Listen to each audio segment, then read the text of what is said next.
mais escolas literárias, ainda não acabou, e é só um panorama sobre as escolas literárias. Eu estou fazendo a linha do tempo. Você está sabendo cada período em que ocorreu cada escola literária. Isso é muito importante para o teu estudo de literatura. Acompanhe a aula.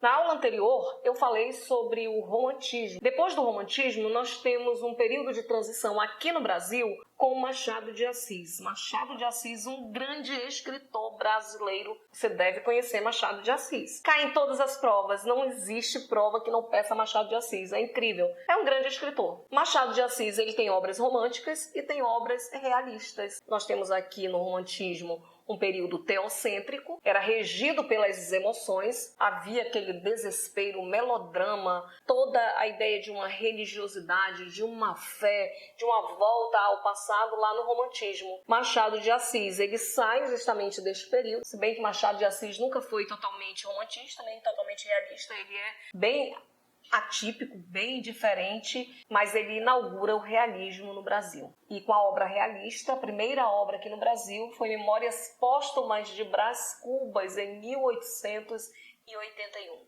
Nós temos os chamados estilos pós-românticos na prosa. Lembra quando eu falo de prosa? Que não é poesia.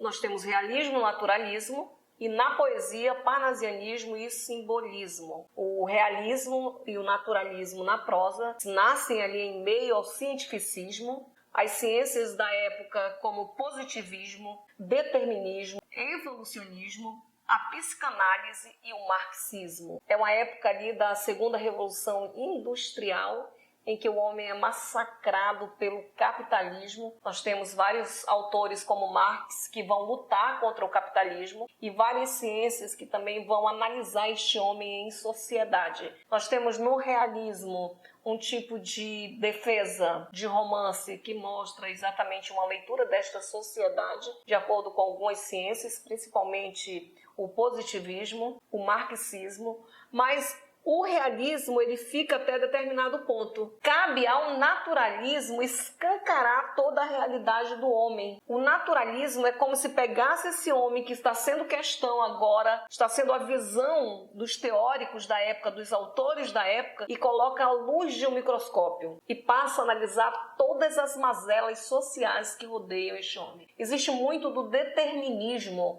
O homem é fruto do meio em que vive. Autores naturalistas como Aloysio de Azevedo, ali quem não conhece a obra O Cortiço, uma obra ali naturalista mesmo. Também temos o Bom Crioulo, de Adolfo Caminha. Não esquecendo que o realismo, não só Machado de Assis, mas como Raul Pompeia, foi um escritor realista. Raul Pompeia escreveu O Ateneu. Além do realismo, naturalismo que se deu na prosa, nós temos na poesia o parnasianismo. O antropocentrismo, a razão, a lógica, rodeia muito as escolas do realismo por causa do cientificismo, naturalismo e parnasianismo.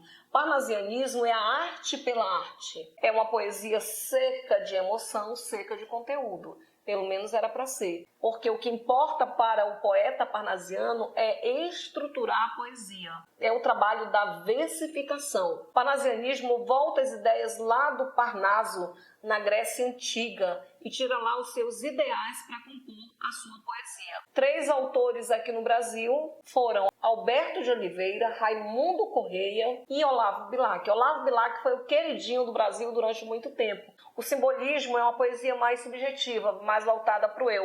É como se fosse uma volta ali ao romantismo cheio de símbolos. Tanto que os autores que nós temos aqui é Cruz e Souza e Alfonso de Guimarães. É um gosto pelas cores, principalmente o branco, e pela ideia do onírico, que é o sonho. É uma musicalidade, é uma poesia hermética, de difícil compreensão. Além disso, nós vamos ter um período de transição, depois desses estilos pós-românticos, que é chamado aqui no Brasil de pré-modernismo. Os autores que vão se destacar neste período de transição, que por sinal foi muito importante no Brasil, nós temos Euclides da Cunha, Lima Barreto, Augusto dos Anjos, Graça Aranha e Monteiro Lobato. 5 grandes autores de transição. Esse período de transição que se dá aqui no Brasil, mais ou menos ali de 1902, de 1903 a 1922, é o mesmo período que ocorrem as vanguardas europeias, como o nome já diz, na Europa. as vanguardas europeias, que nós temos ali um futurismo, cubismo,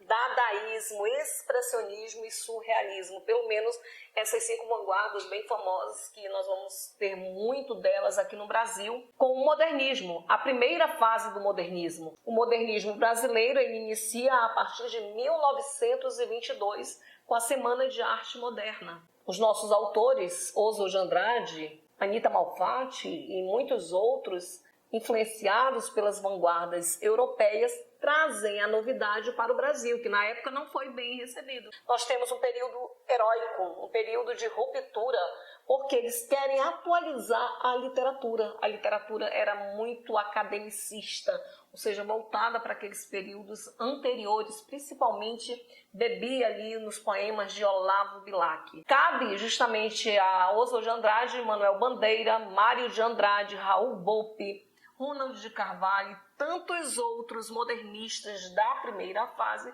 romper este período. Grandes obras se destacam, como a obra Macunaíma, do Mário de Andrade, Macunaíma, que é o herói sem nenhum caráter. Nós vamos ter ali uma espécie de rapsódia do que é o Brasil. Tem todo o lendário, toda essa coisa folclórica do Brasil na obra Macunaíma. Outras obras importantes também, o próprio Raul Volpi escreveu Cobra Norato, que de vez em quando os vestibulares pedem Cobra Norato como leitura obrigatória. Depois da primeira fase, é lógico que vem a segunda fase, com certeza. A primeira fase vai de 1922 a 1930, a segunda fase do modernismo de 1930 a 1945. A partir de 1930, e principalmente aqui no Brasil, havia uma questão política bem densa, época em que Getúlio Vargas assume o poder, e justamente em 1937 ele vai dar um golpe de Estado, que ele fecha o Congresso e institui o Estado Novo. Nós temos um período também de perseguição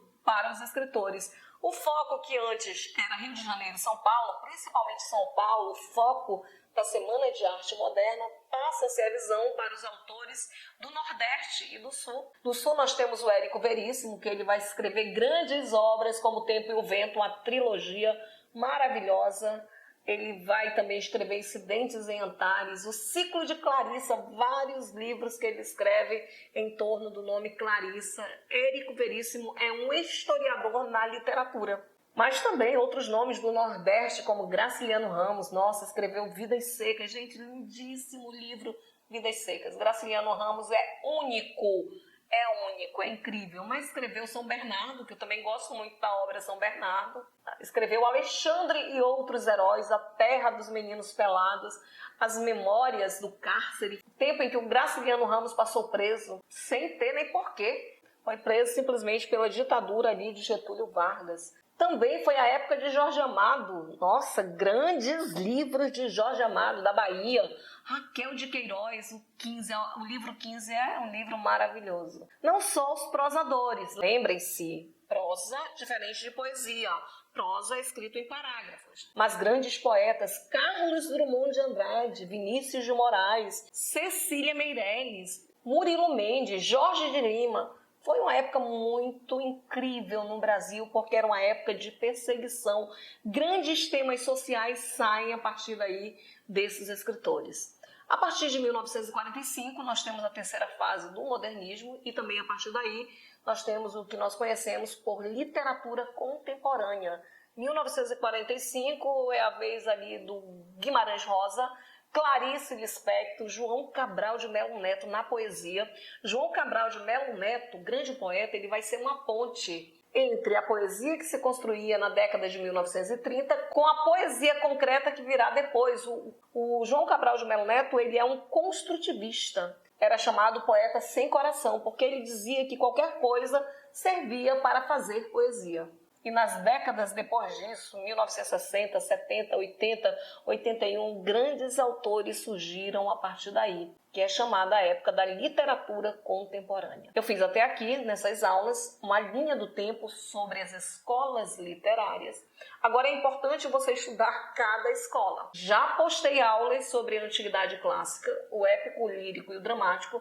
Já postei aulas sobre o trovadorismo na Idade Média, as cantigas trovadorescas, as cantigas de amor, de amigo, de escárnio e de maldizer, e exercícios sobre o trovadorismo. Vou dar continuidade, falar um pouco mais sobre o humanismo, o Renascimento e várias outras escolas literárias que vocês conheceram aqui um panorama do que é escola literária. Se você tiver dúvidas, manda esta dúvida para mim. Eu tenho o maior prazer em responder. Estamos juntos nesta jornada. Até a próxima.